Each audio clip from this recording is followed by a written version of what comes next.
Normal weather can dish out some of the worst punishment in the world. Hi everyone, I'm meteorologist Tuttle. But now you can fight back by installing Class 4 impact-resistant shingles from Ferguson Roof Systems. These shingles can withstand large hail, heavy rain, and hurricane-force winds, all while keeping your home safe and dry. And the best part, this upgrade is completely free for many homeowners. So call today to start reaping the benefits these Class 4 shingles bring, including a discount on home insurance, only at FergusonRoofSystems.com.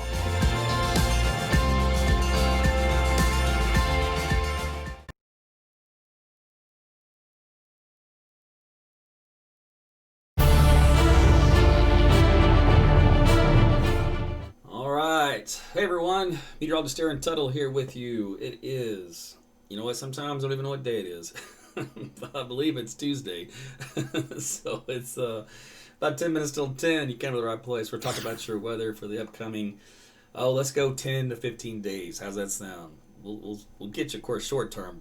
We'll take it long term. So Sharon's checking in on YouTube. Thanks for chatting in. We'll check in with more with you guys on Facebook and Twitter, Periscope here a little bit later. So make sure you like and share the video, and you can write all the comments you want as long as they're G-rated. I'll even accept PG-rated. But beyond that, the filter should stop you. And if it doesn't stop you, you need some self-control. But leave your questions, any specific, and I'll try to get to those there at the end so we can get on through the weather. So, as you know, summertime, there's not always a whole heck of a lot to talk about other than the heat. And that's just oppressive. It's just negative. And there's enough negativity out there in today's day and age when you turn on social media or the TV. I don't want to be part of that. I want to be Mr. Positive. So I'm going to be this much positive in tonight's broadcast, other than this. So let's get on with it. I'm a little goofy. It's fine. It's okay. It can happen. Let's get on with the actual concern that we've got to deal with it first. And if you joined me a while back, we talked about heat exhaustion and heat stroke and the difference between the two.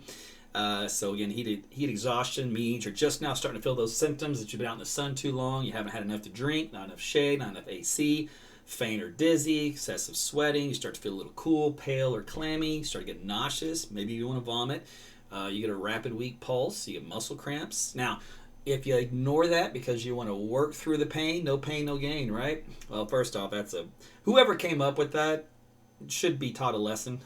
I don't know who that was. Google it. Let's all find out. But other than that, you want to seek some air conditioning and some coolness, shade trees, something to prevent the following, which is a heat stroke. Throbbing headache, no sweating, your body temperature gets over 103, you're red hot to the touch, you're definitely vomiting and very nauseous. You have a rapid, strong pulse, and you'll probably pass out. So you don't want to get to that point because that's definitely hospital worthy. All right, there's your little PSA for today. Keep this in mind. Over, what are we? 7/7/20? Oh, let's go 8/7/20 to, let's just go 8/30. So we'll call it the next 6-7 weeks. Keep this right here, right? Lock and load, baby. All right, let's get on with the big picture here. Now, I didn't get out my little crayons. Why did I not get out my little crayons? Aaron, what are you thinking? Hold on. Let me get out my crayons. I got to have my crayons. It's you can't do this without crayons. I mean, I can talk you through it, but why talk when I can just show? Talk is cheap, right? Let's get out the crayons. So, all right, let's see. That's done.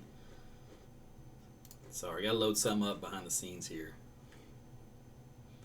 Can't show you all my secrets. Here we go. Okay, so now my crayons are loaded. Where are we? We are on, this is the 500 millibar level. This is the upper level jet stream pattern. So this is on Thursday morning. We'll just start here. Just picked a random day. Thursday seemed like a good day to pick. So what you have here is a region of high pressure starting to develop here. Now, this is what we call our summertime high. This is, in layman's terms, we say region of high pressure because that's what you experience at the surface. A cold front comes in, you get high pressure falls in behind it. Now, we deal with the pressure field at the surface. When you go up where we don't live, we deal with the height field. So we call it higher heights. But listen, that gets into semantics. You get lost, you get confused. This is not a college level class. So when you hear the guys on TV and myself discuss it, we just say to keep it simple so you understand, high pressure means stable air. It also usually means rain-free conditions, right? Well, that kind of goes not only at the surface, but also aloft. So if you have a region of high pressure aloft, it's like a block. It prevents the rain from coming, the clouds from forming, and it's actually sinking air underneath it, so it actually causes heat. So that's when we start to get our really big heat. So you want to focus on where this high is. Now, as long as it's centered out here in the desert southwest, whew, we're okay. Because we kind of get on this northern flow. And every now and then you get a little weak energy that sneaks in here and produces a couple showers and storms. I'll show you that in a second. But when this guy here decides to, let's see, I thought I had a magic X. I do, but not what I'm thinking. What's this one do? Okay, area of interest, yeah. So we'll take this area of interest, the high. And if it moves over here, right over top of Oklahoma, dead center, maybe it's a little to the east, forget about it. You don't even want to be outside, all right? So we go through time. Let's see what happens here. That little circle is out west, stays out west over New Mexico. Remember, we focus on that inner circle, 600 decameters. Whew, doesn't get much higher than that. You don't want that. That's extreme heat. All right, so we're getting a taste of that here. This is for Sunday. On into Monday. We're going to go into Tuesday. Starting to shift off here to eastern Oklahoma, but it's flattening out. It's not as strong, a little disorganized. But it's trying to get organized again. There's a 597. And that's Thursday, a week from now. So a week from now, Thursday, still kind of hanging out here. We still getting this little bit of a taste. The leading edge of it, kind of right here over Oklahoma, as far as the stronger of the heights. Overall, the high extends something like this. All right, and sometimes you get tropical stuff that'll sneak underneath it, over my shoulder. But we're going to focus on the troublemaker for us. All right, and that takes us all the way up through basically Friday of the 17th. All right, we got a double barrel because the model can't decide where it wants to put the high. Well, that's not good news anyway, because it just basically just keeps us all in the big bubble overall. So that just means the heat continues. So get ready for the heat. I'm trying to prep you. I'm trying to, get you acclimated. Start thinking that direction. It's something you're going to have to deal with. Now, we talk about the rain. That's where I have some good news for you. So here is a look as we head into Thursday. Thursday might end up being a double whammy. So Wednesday, by the way, Wednesday. Yeah, this is, what day are we on? My goodness. Let's do this. Okay.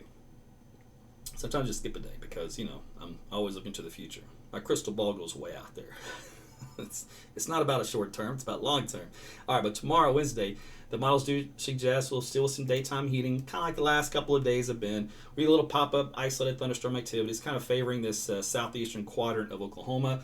Sometimes anywhere for a game, you get a little weak disturbance or something, a little convergence. But right now, we'll just focus it here. Some stuff up here in the Panhandle in western Kansas, and also out here in the western Texas. Okay, so that's getting that over with. Now, the reason why I say this is because as we go from Wednesday to Thursday, that's when we have some better shot of rain. So Thursday, a little MCS, a little baby one. Looks like it should come out of Kansas and then shift down here to the south through northeast Oklahoma Thursday morning. Now, the key is the back end of this, all right? It may not hold it together to give Oklahoma City some rain by mid-Thursday morning, but it should be able to release, maybe I'm going for. I need a release of an outflow boundary. So here we go. So like the mini cold front. That would come out of this little area, and so that cooler air would back in here a little bit and provide a boundary for storms to develop in the afternoon. So we kind of had this happen, I think, about a week ago. So this is a similar outcome. So you can see by the morning hours kind of breaks up here across eastern Oklahoma. There's a little shower activity there in central Oklahoma, so Oklahoma City. So it does say we might get at least an isolated shower out of the deal before it completely collapses. But the key is what happens later in the afternoon. So the storms do try to fire along that residual boundary here in west central Oklahoma. There's another cluster here in northern. Still trying to fire here in central Oklahoma by Thursday evening, late afternoon and evening. So there's a shot of at least of some, decent rainfall we can get it to develop. And then here's another round Thursday with some residual boundaries. You can get it overnight with a level jet. So here's one Thursday night around midnight. And then looks like kind of quiet for Friday. So Thursday may be, fingers crossed, might be a little bit of a good surprise for us when it comes into that world of things. Now, the heat, you're going to have to deal with it. We talked about the heat index as well. Heat index value is around 105. So definitely over 100 over the next couple of days. Probably right about 100 tomorrow or so, because today only hit, I think, close to 90 for a high. So it wasn't that bad temperature-wise. But with the humidity, it's going to be a little worse. So tomorrow, probably right about 100. But on Thursday, you can see a lot more 100 pluses mixed in. Now, this is where things kind of change. So over time, the heat index will drop. And I mean over time, like over the next 5 to 10 to 15 days. Because we're going to dry out the atmosphere. And we'll dry out the low levels. We'll dry out the moisture. Vegetation will die, etc., etc. All that reduces the humidity that's left to create the oppressive feeling of heat. So it'll start turning to more of a dry heat. So in other words, these heat index values may be peaking out earlier on an event and then level off and just be equating to the actual air temperature. So that's some good news. The bad news is the actual air temperature may be up around 105. You know, I'm trying to heat. So here's Thursday going. Got the little red box. So I didn't coming through. You guys have no idea. It's frustrating to do this sometimes when you got a company that doesn't do what they should do. Somewhat. All right. I want to keep going just because I don't want to touch my system. It's got a big error code on there. It's going to kill it. Oh, it looks like it did die. All right. Well, I have to start another one. No, it's still going. I just saw. Okay, good. All right. See, I'm checking on the behind the scenes. It's struggling, though. Every day I'm struggling. All right, let's go back up here. Let's wrap this up before I lose it completely. Okay. Hey, technical difficulties happen. You got to roll it, right? Okay, so here's on Friday afternoon. We're back in the upper 90s, near 100 degrees. So we head on into Saturday. We're back in the 100 plus for temperatures. So you can see how the temperature's getting a little warmer. Now, I can't tell you this. A lot of times models will crank that 100 degree, the number 100 here in Oklahoma City, usually a day or two too early. In other words, it likes to overestimate when we'll see 100. So it's usually wrong the first day or two. But then it usually just hits. And when it does, sometimes it'll just blast right through 100, and then it stays at 100. It's one of those deals. There's like this fine line that happens here around town. Just enough moisture evaporates, and then boom, you hit 100. So evapotranspiration is a huge process that's underestimated, not well captured, is what I'm trying to say, by the model data, at least around here. All right, so here's Sunday, a little bit cooler because a weak cold front tries to sneak in here. And that actually might produce a couple of storms. The models don't show it, but it can happen. And then we head into, after that, to Monday, though, we're back into the 100s. Tuesday, hundreds. Wednesday, hundreds. You know the deal. All right. Here is a look at if you take a look at Oklahoma City, 10-day outlook, kind of a deal. Just by going off the European model, we've got us cranking up to about 100 degrees on Thursday and Friday, Saturday, Sunday, Monday, Tuesday, Wednesday. It's got some really hot temperatures. Now, I don't buy this because that heat wave is just a little off to our west. If it was more to our east in Oklahoma City, I would buy it. Now, some temperatures out in western, northwest Oklahoma may hit those numbers, all right, just because you're closer to that ridge and you are much drier and your soil's already much drier and all that. Now, also keep in mind, utilities. Once that overnight low temperature is forecast to be 80 degrees or warmer, they cannot shut them off. So if you didn't pay your bill, for example, and you're going to get your utilities cut off, once these overnight lows do not get below 80, they can't turn it off by law. That's positive, but also means it's miserable and it's disgusting and you can't cool down, which is why they do that. All right, so here's a look at the blend of models. Not quite as oppressive with the heat as the European model, and I like this better. Blended models actually have some considerable skill with it when factoring a lot of the other models together. So I like this for right now. This does have us hot though. 99 on Thursday, 100 on Friday officially, and then 104 Saturday. A little cooler on Sunday. Depends what time that little weak front comes in. And then basically the low 100s after that. Still kind of hugging up around 100, all depending on how that little region of high pressure kind of moves around. So there you go. That is what I got for you. Oh, in a nutshell. Okay, I can't even touch this little machine. I know as soon as I hit this button over here, it's going to just kill the stream. So I won't be able to change any more graphics back here, that's okay. I was done with what I had to say. All right, but that also means I probably won't be able to answer any of your questions. I'll try to hit the button. If I go away, let me just say, it's been a pleasure. If I hit this little button and I'm still here, well, then we'll continue. So let me give you a preliminary. Thanks for watching. Hope you have a great night and a good sleep. Now let's see what happens. Okay. Close, close. Okay. Close. Hey, it worked. I had to hit it 4 times. Still says a red X though. So, anyway. All right. Listen. I hope that was helpful. Let me do a couple of your questions, assuming the thing's still running, and then we're gonna turn you loose, and you guys can go to bed or whatever it is you crazy cats do this time of the night. All right. Let's see. Twitter. Yeah, YouTube already gave me the no thank you error. So, if you guys have any questions on Twitter, Periscope, you can chime in on them right now. If you had them any earlier, I wasn't able to see them, so I missed out.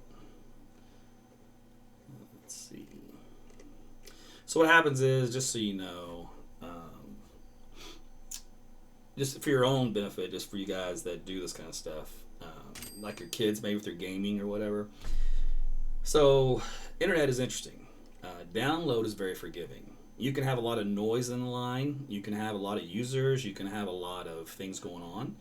And if you're downloading something, not a problem. There's a lot of forgiveness in downloading. You'll eventually get your file, and sometimes it'll be a little slower, sometimes it'll be really fast, but you're going to get the file. All right. Now, uploading is a whole different animal. The reason why I think downloading, you get like 32 channels or something. Think of it like 32 lanes of highway. All right. Well, uploading, you get like 4 lanes of highway, and they get really crowded. Well, you get a couple of cars that are stalled in that highway. Now you're down to 2 lanes. And let's say maybe you're going in the fast lane, and you have a bunch of cars that are jumping in front of you and slam on the brakes, and you're trying to upload something that cuts you off. All right. Well, in data, you get noise line transformer. You get nodes that are bad. There's all kinds of little technical issues that can go wrong, and that basically there's like those little cars that just jump in the lane of traffic and just cut you off, and you can't go anywhere. So it just severs your connection. So like on my end, it will then try to reestablish the connection over and over. And as it happens, it lets me know with the red X that your connection's not good, buddy. You need to fix that. So the problem, it's a line issue like in like the neighborhood, all right? And they have to send their line guys out to check it, and they're not very quick at solving those issues. I know this because I've dealt with this off and on for about, let's see, at one time it took a whole year to get resolved. This time around, it's only been about 4 months, so it's not a year. You can tell I'm very angry. This is angry Aaron. You don't like angry Aaron. I don't like angry Aaron. I just want Cox Communications to do the job. So if you work for Cox, yeah, you got some people there that struggle at doing their job. It irritates me because then it messes up my job. All right. See, now I'm just griping. Nobody wants to hear somebody gripe. I get it. All right. So my patrons, checking on you. Mimi, checking in from Bing. Humidity is... Toby does not like the humidity. I get it. I know Deborah's going to be hot. So, thanks, Phil. Yeah, it was off and on there for a little bit, but it's all green right now for the split second until a car cuts me off. But yeah, it's the way it goes. Technology. All right. Main page here, guys. Real quick. Let me see if you have any questions, and then I'm gonna turn you loose, and I'm gonna call Cox again first thing in the morning. Cox, if you're watching, I'm going to call you. All right. Let's see. Please say it's going to snow. Ron, I believe you say that every time I go on live. Gail, or Gay, why make us wait? What do you mean, why make you wait? I get on there as soon as possible. There's a lot of buttons I got to press to get on this thing. Golf ball size fireballs this week. That's what Matt wants. Thanks, Jody, for the love. Mute this. Oh, I got 2 things going. Hold on. Mute that. Oh. Mute. Mute. How many things am I got to mute? Mute. There we go. Double my feedback. All right. Let's see quick.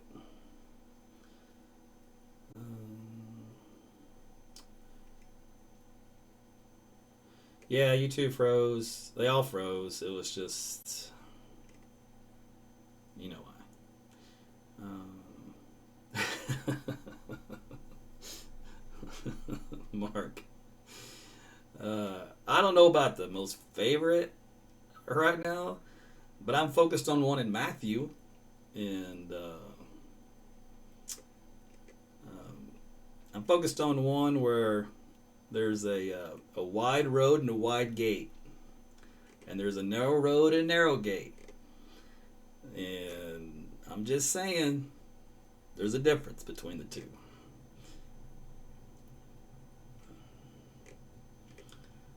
And it's in there for a reason. All right. Any chance of a tiger quake NATO?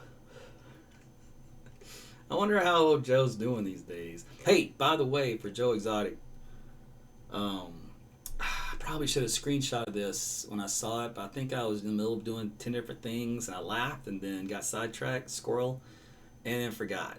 But some guy posted a picture or something of Joe. I can't remember what it was. Anyway, he sent it to him. And then Joe signed it and sent it back to him. So he said that he will return your mail. No matter what you send him, he'll sign it, whatever, and he'll return it back to you as long as it has an envelope on it. A stamp, return stamped envelope. So there's your little tip. If you want to send something to Joe Exotic, have him sign it for you, you can do that. So just for whatever that's worth to you. All right. Well, it's all red, and I can see it struggling on Facebook. So we're gonna wrap this up and call an end to it. But I want to thank you for watching tonight and apologize for technical difficulties. And I'll see if I can get that fixed again for like the, I don't know, 1 billionth time. All right, you guys have a good night. We'll talk again soon. Bye, everybody.